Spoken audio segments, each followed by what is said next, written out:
नाही काही नाही, त्याच्यामुळे ते तसं रद्द करून टाकावं. त्यामुळे माणसं कळणार नाही.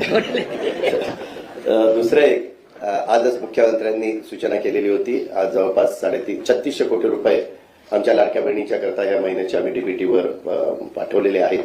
उद्या त्यांच्या अकाउंटला ते पैसे मिळतील आणि तोही एक महत्वाचा निर्णय आज झालेला आहे. अशा पद्धतीनं आणि बाकीच्या पावसाच्या वगैरेच्या बद्दल कधी नव्हे महाराष्ट्राच्या इतिहासामध्ये जून महिन्यामध्ये धरणाची परिस्थिती, काही अपवाद आहेत, काही भागातले अपवाद आहेत, परंतु कधी एवढ्या मोठ्या प्रमाणावर जवळपास 3600 कोटी रुपये आमच्या लाडक्या बहिणीच्या करता या महिन्याचे आम्ही डीबीटीवर पाठवलेले आहेत. उद्या त्यांच्या अकाउंटला ते पैसे मिळतील आणि तोही एक महत्वाचा निर्णय आज झालेला आहे. अशा पद्धतीनं इच्छेने व्हॉलेंटरीली ज्या माझ्या लाडक्या बहिणी योजनेमध्ये पात्र नाहीयेत त्या स्वतःहून त्या ठिकाणी म्हणतात की आमचा लाभ जो आहे तो आपण त्या ठिकाणी परत घ्यावा किंवा आम्ही आता या योजनेसाठी आम्ही पात्र नाही आहोत, अशा पद्धतीचे जे ऍप्लिकेशन्स येत आहेत त्या संदर्भातली जी भूमिका आहे ती आम्ही वेळोवेळी स्पष्ट केलेली आहे.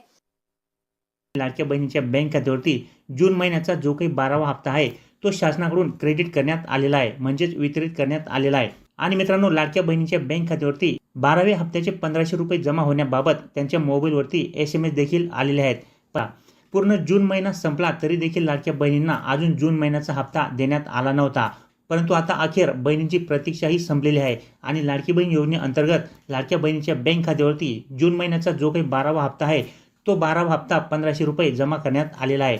मित्रांनो, 2 दिवसापूर्वीच या ठिकाणी लाडकी बहीण योजनेअंतर्गत जून महिन्याचा हप्ता बहिणींच्या खात्यावरती वितरित करण्यासाठी शासनाकडून या ठिकाणी निधी वितरणाबाबत एक GR काढण्यात आला होता आणि या GR मध्ये 410 कोटी 30 लाख एवढा निधी या ठिकाणी जून महिन्याचा हप्ता वितरित करण्यासाठी हा निधी या ठिकाणी मंजूर करण्यात आला होता. आणि त्या अनुषंगाने मित्रांनो, आता लाडक्या बहिणीच्या बँक खात्यावरती जून महिन्याचा हप्ता वितरित व्हायला सुरुवात झालेली आहे. आज काही जिल्ह्यांमधील लाडक्या बहिणीच्या बँक खात्यावरती 1500 रुपये जमा झाल्याबाबत त्यांना SMS आलेले आहेत. या ठिकाणी तुम्ही GR पाहू शकता. मुख्यमंत्री माझी लाडकी बहीण या योजनेअंतर्गत निधी वितरित करण्याबाबतचा हा GR आहे.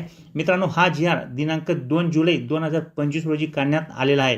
यामध्ये स्पष्ट सांगण्यात आलेले आहे की या ठिकाणी जो काही जून महिन्याचा हप्ता आहे तो हप्ता 1500 रुपये त्यांना देण्यासाठी या ठिकाणी शासनाकडून 410.30 कोटी एवढा निधी या ठिकाणी विभागाला उपलब्ध करून दिला होता. आणि आता त्यामुळे लाडक्या बहिणीच्या बँक खात्यावरती जून महिन्याच्या हप्त्याचे वितरण व्हायला सुरुवात झालेली आहे. आज काही जिल्ह्यांमध्ये लाडक्या बहिणींना पैसे जमा झालेले आहेत.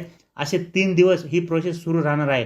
जोपर्यंत राज्यातील प्रत्येक लाडक्या बहिणीच्या बँक खात्यावरती 1500 रुपये जमा होत नाही तोपर्यंत ही प्रोसेस अशी सुरू राहणार आहे. ज्या लाडक्या बहिणींनी आपल्या बँक खात्याला त्यांचा मोबाईल नंबर हा लिंक करून घेतलेला आहे अशा बहिणींना लगेच मेसेज येत आहेत.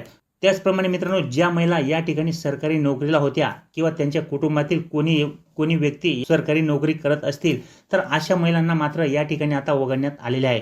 जानेवारी महिन्यापासून जी काही पडताळणी या ठिकाणी शासनाकडून सुरू करण्यात आली होती त्या पडताळणी दरम्यान बऱ्याचशा महिला या सरकारी कर्मचारी आढळल्या कारणाने या ठिकाणी त्यांना या योजनेतून वगळण्यात आलेले आहे आणि त्यामुळे त्यांना लाडकी बहीण योजनेचा जो काही हप्ता मिळायचा तो हप्ता देखील या ठिकाणी थांबवण्यात आलेला आहे. अगोदर त्यांना जेवढे पण हप्ते मिळाले असतील ते हप्ते परत घेतले जाणार नाहीयेत, परंतु आता इथून पुढे मात्र त्यांना या योजनेतून वगळण्यात आलेले आहे आणि त्यांना पुढे आता हप्ते हे मिळणार नाहीयेत. या योजनेमध्ये अजूनही जेवढ्या अपात्र महिला असतील ज्या या योजनेचा लाभ घेत असतील तर अशा महिलांना देखील आता या योजनेतून पुढे लाभ बंद केला जाणार आहे आणि या योजनेतून त्यांना बाहेर केले जाणार आहे. त्यामुळे आता जो काही जून महिन्याचा हप्ता महिलांच्या बँक खात्यावरती जमा होत आहे तो अशा अपात्र असणाऱ्या महिलांना मिळणार नाहीये. त्यामुळे